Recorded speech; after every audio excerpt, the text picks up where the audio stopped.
Shalom. Kahalayim La Yahweh Shemel Shabbat Shuran Kakadash. Double honor to the apostles and the elders of the millstone, rule and teach well.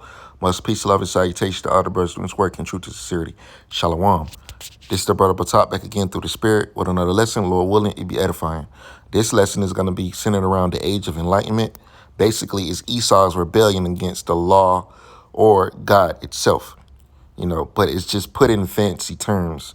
But when you get down to the basis of it, he just wanted to do his own damn thing and follow his own damn way and not follow after the guidance of a divine power or divine God.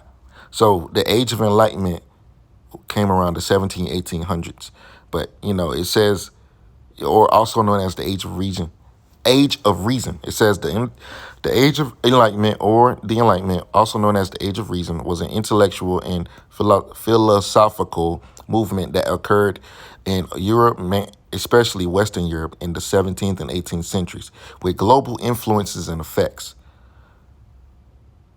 It says the Enlightenment included a range of ideas centered on the value of human happiness, the pursuit of knowledge obtained by means of reason, and the evidence of senses, and the ideals such as natural law, liberty from who? The God of the Bible, from a God, so they could do what they want to do.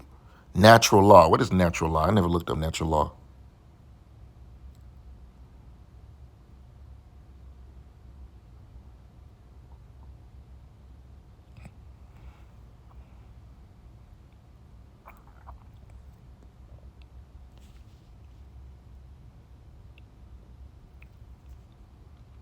Natural law.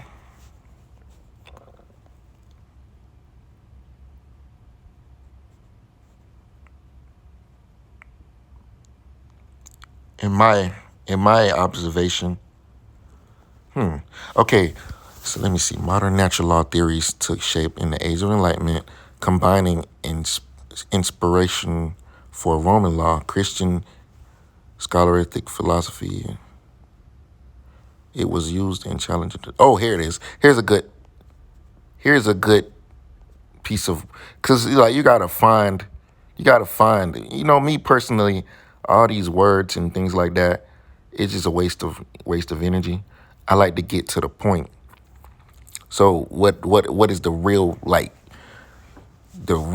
definition? It says the natural law was, this is speaking on natural law. It says it was used in the challenging the authority of the divine right of kings and became an alternative justification for the establishment of a social contract, positive law in government, and thus legal rights in the form of classical republicanism. Okay, so that right there talks about natural law. So it was to go against divine rights of a king. So this is Esau's philosophy of being rebellious and not wanting to follow a theocratic type of government. The word enlightenment. Now, it's a couple words I want to get down here in one of these passages. Here it is down here at the bottom, the third last paragraph. It says, the central doctrines of the Enlightenment was individual liberty. What does that mean? Civil liberties are guaranteed and freedoms that governments commit not to abridge either by constitution, legislation, or judicial interpretation without due process. Let's see.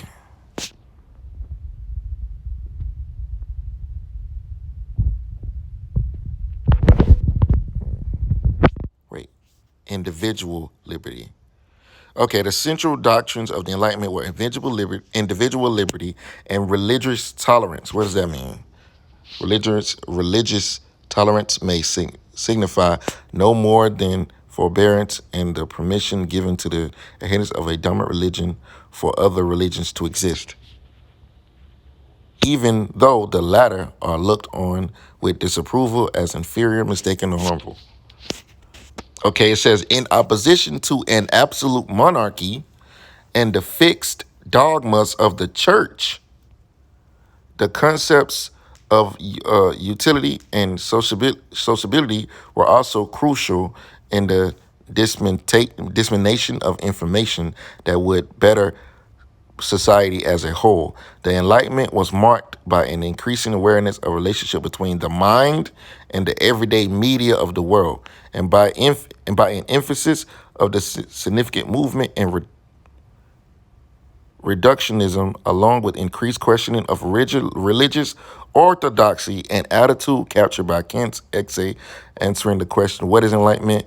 What the phrase subcure dare to know can be found. So this is all big fancy talk, smooth words for Esau not wanting to follow after a theocratic government. Now let's go up to the word theocracy. Theocracy definition. Okay, it says theocracy, government by divine guidance or by officials who are regarded as divinely guided. In many theocracies, government leaders are members of the clergy, and the state legal system is based on religious law. And that's exactly what Esau wanted to get rid of. Theocratic rule was typical of early civilizations, especially of the Israelites, because that was the right way to be, a theocratic government, a government ruled by God being the supreme power, and us following his laws. It says the Enlightenment marked the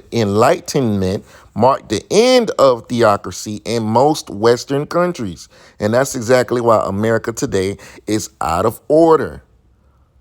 Contemporary examples of theocracies include Saudi Arabia, Iran, and the Vatican. See also church and state sacred kingship.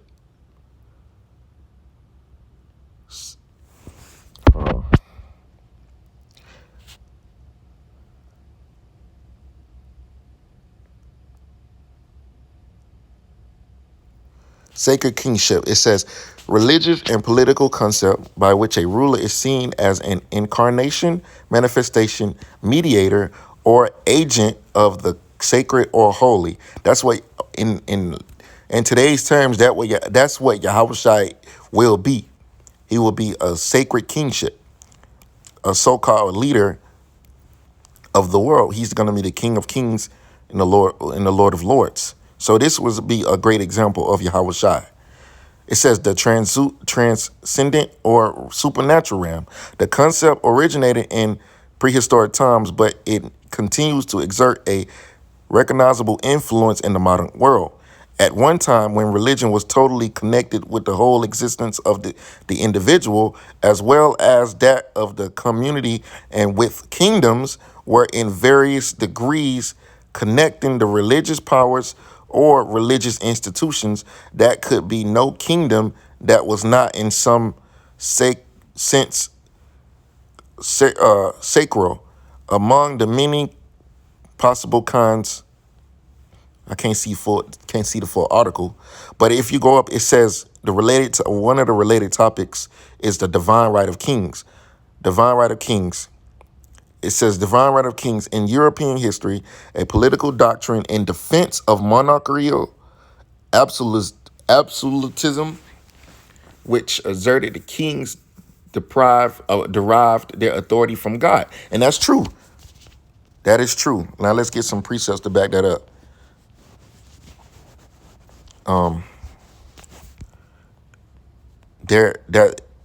The divine right of kings. This is Psalms 75 and verse 6. It says, I'm gonna start at 5. It says, lift not up thine horn on high, speak not with a stiff neck. For promotion cometh neither from the east, nor from the west, nor from the south. But the Most High is the judge. He put it down one and set it up another. Now, I got that precept because the Lord is the one that puts people on the throne. Now, the power of a king, here it is, Ecclesiastes 8:4. It says, where the word of a king is, there is power. And who may say unto him, what doest thou? So the power of a king is, there's always been a monarchy. It's a type of government where one man rules. And the only person that's over that man is God himself, the powers himself, Monarchy.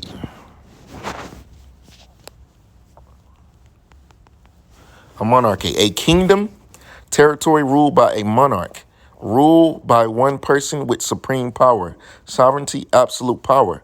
And if you read all throughout the scriptures, they have been kings that ruled over the nation of Israel, and there were kings that ruled over the other nations also. You know, for example, King Nebuchadnezzar, he ruled over the Neo-Babylonian Empire. King Solomon, King David. There has always, ever since the time of Judges, the Lord always had a king. That means it was a monarchy.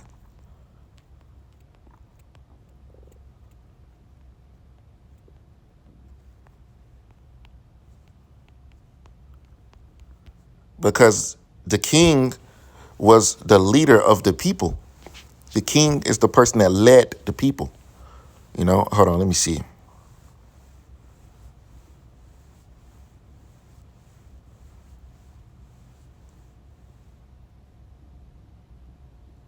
Here it is. The first king was Moses.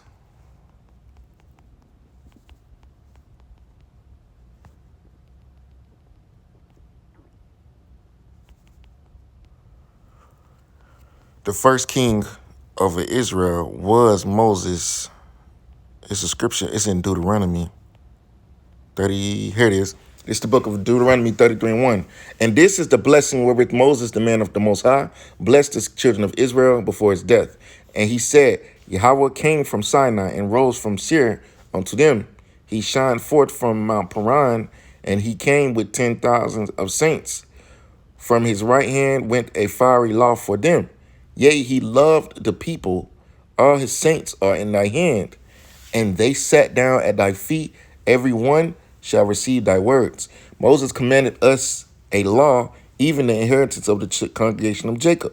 And he was king in Jezreel when the heads of the people in the tribes of Israel were gathered together. So Moses was technically a king. So all throughout the scriptures, there have been monarchies or the divine right of kings. The divine right of kings says in European history, a political doctrine in defense of monarchical absolutism, which asserted the kings derived their authority from the Most High, which that's true. The Lord is the one that puts kings on the thrones. And he's the ones that take kings down. He set it down one and set it up another. Take it down one, set it up another. If you're a wicked king, he gonna remove you. And yet the real king that's gonna rule in righteousness is Yahweh Shai. It says, and could not therefore be held accountable for their actions. No, that's not true. That's not true, because if a king is wicked, the Lord gonna judge they motherfucking ass. Nobody's above the law when it comes to the Lord. When it comes to Yahweh Shem Shai, nobody is above the law. Everybody is under the law, man. You know, the law, statutes, commandments when it comes down to Israel. But when Yahweh Shai takes over, the law is going to be forced on all nations. So therefore, you're going to have to follow the law. Nobody's going to be above the law. It says, for their actions by an earthly authority such as a parliament originating in Europe, the divine right theory can be traced to the medieval conception of God's award of temporary power to the political ruler, paralleling the award of spiritual power to the church. By the 16th and 17th centuries, however, the new national monarchs were asserting their authority in matters of both church and state. Okay, so we have a monarchy, a kingdom, territory ruled by a monarch, ruled by one person with supreme power. And that's what a king does. He has a monarchy.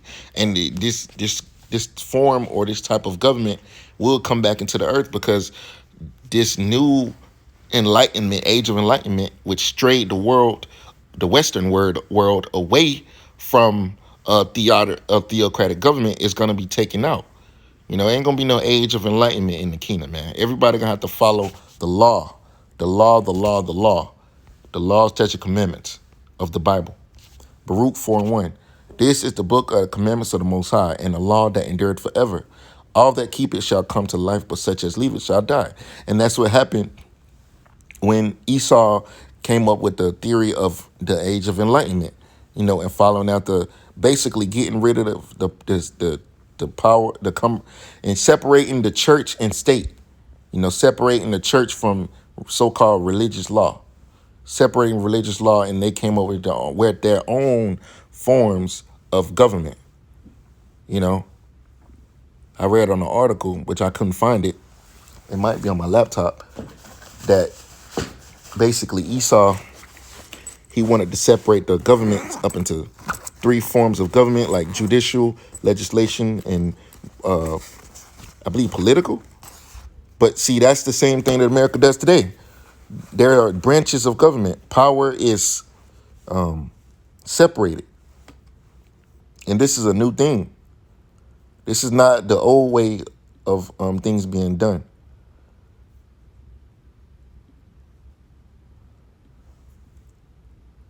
Okay, yeah, it was an article that said, how did Enlightenment change politics?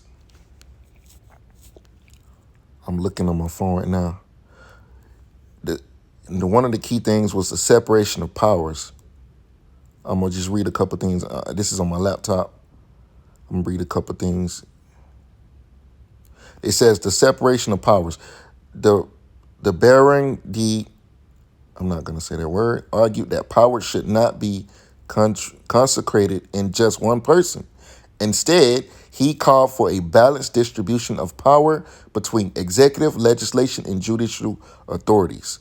Enlightenment thinkers similarly called for a separation of church and state, the idea that government should not interfere in religious affairs and vice versa. So these devils, they didn't want the government to interfere with religious affairs, and they didn't want the religious law to interfere with the government. It says writers such as Voltaire were highly critical of religion's outsized influence in Europe policymaking, which had contributed to generations of conflict on the continent. So he was against the religious law, so to speak, religious influence in policy and government making, which if you don't govern your nation by so-called religious law or the law of the Bible, then it's going to end in complete turmoil. And that's what we're experiencing today. So everything that we experience in America is because of these philosophies, such as the Age of Enlightenment, which Esau, he follows after this. That's why we have the different branches of government.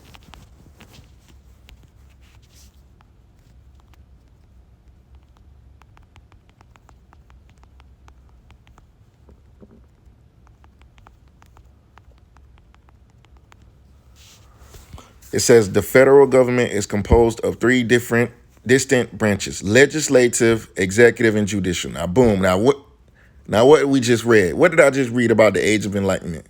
Whose powers are vested by the U.S. Constitution and Congress, the president, and the federal courts, respectively. Now, what did I just read, man? What did I just read in the Age of Enlightenment? So Esau follows after this philosophy. They follow after this. As you can see, the power the provided of separation of powers. This is that government that Esau desired. But Yahweh Shai is coming to rule, and it will be a monarchy. And there will be different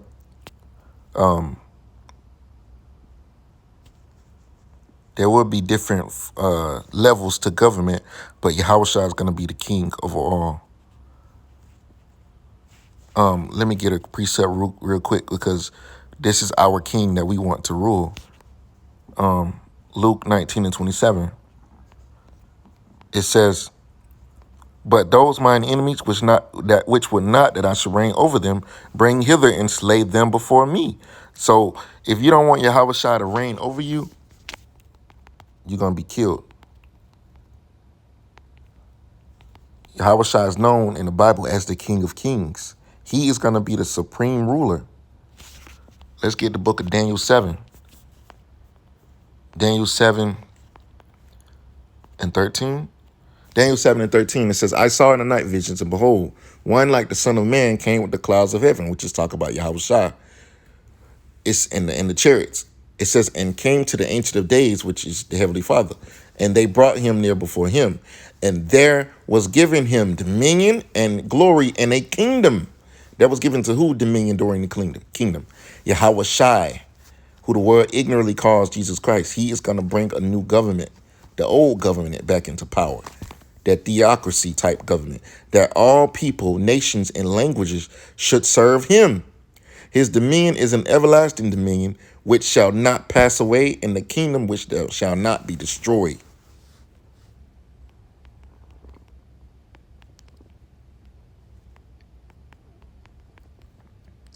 This is the book of John 18 and verse 33 says, Then Pilate entered into judgment hall again and called Yahweh Shai and said unto him, Art thou the king of the Jews? Which he is. Yahweh Shai answered him, saying, sayest thou this thing of thyself, or did others tell thee of me? Pilate answered and answered, Am I a Jew? Thine own nation and chief priests have delivered thee unto me. What hast thou done? Yahweh Shai answered, My kingdom is not of this world. If my kingdom were of this world, then would my servants fight, that I should not be delivered to the Jews. But now is my kingdom not from hence. Pilate therefore said unto him, Art thou a king then?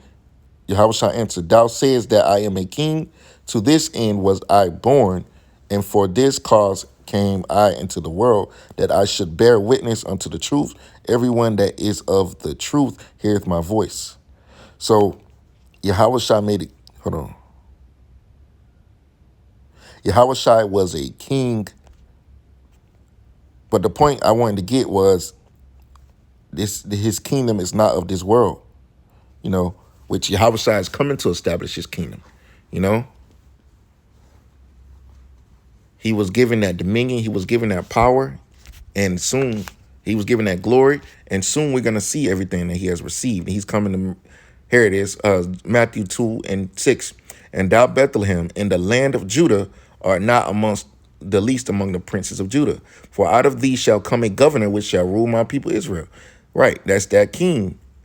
He's going to rule, And the scriptures speak about it many of times, man.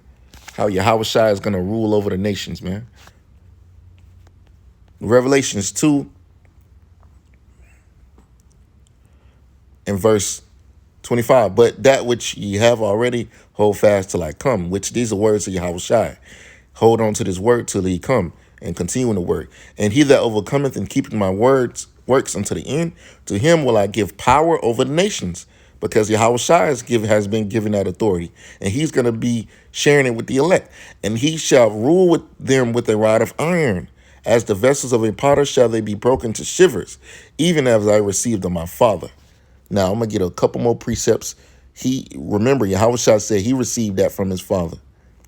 Revelations 2 and 1. Why do the heathen rage, and the people imagine a vain thing? The age of enlightenment is a vain thing, It says the kings of the earth set themselves, and the rulers take counsel together against Yahweh and against his anointed.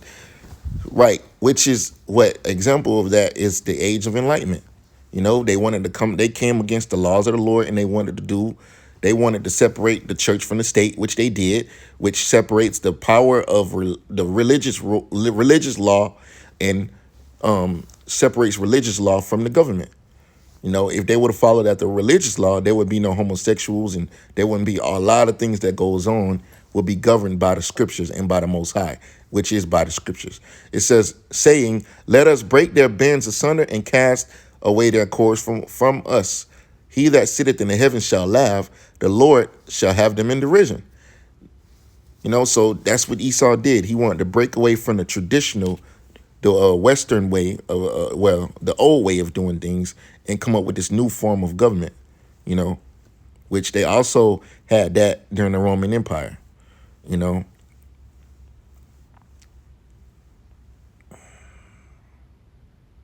if I'm not mistaken, they had that type of government in the Roman Empire. I could be wrong, but another precept I was thinking of just escaped my mind. I believe it's in Job. Damn. Oh, Job 21, is it? 22?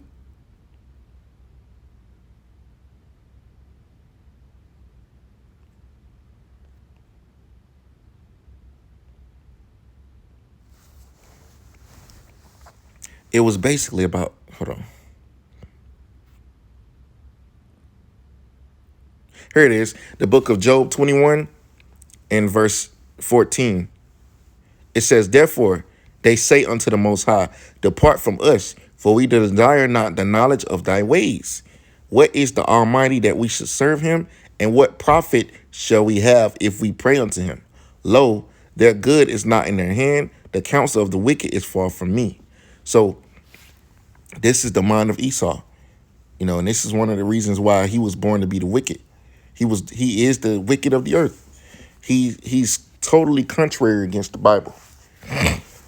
And the age of Enlightenment was a great example of Esau being against the Most High and against the Lord. That was a great example of that. So with that, Lord willing, this lesson was edifying through the spirit and power of Yahweh Shemel Shah.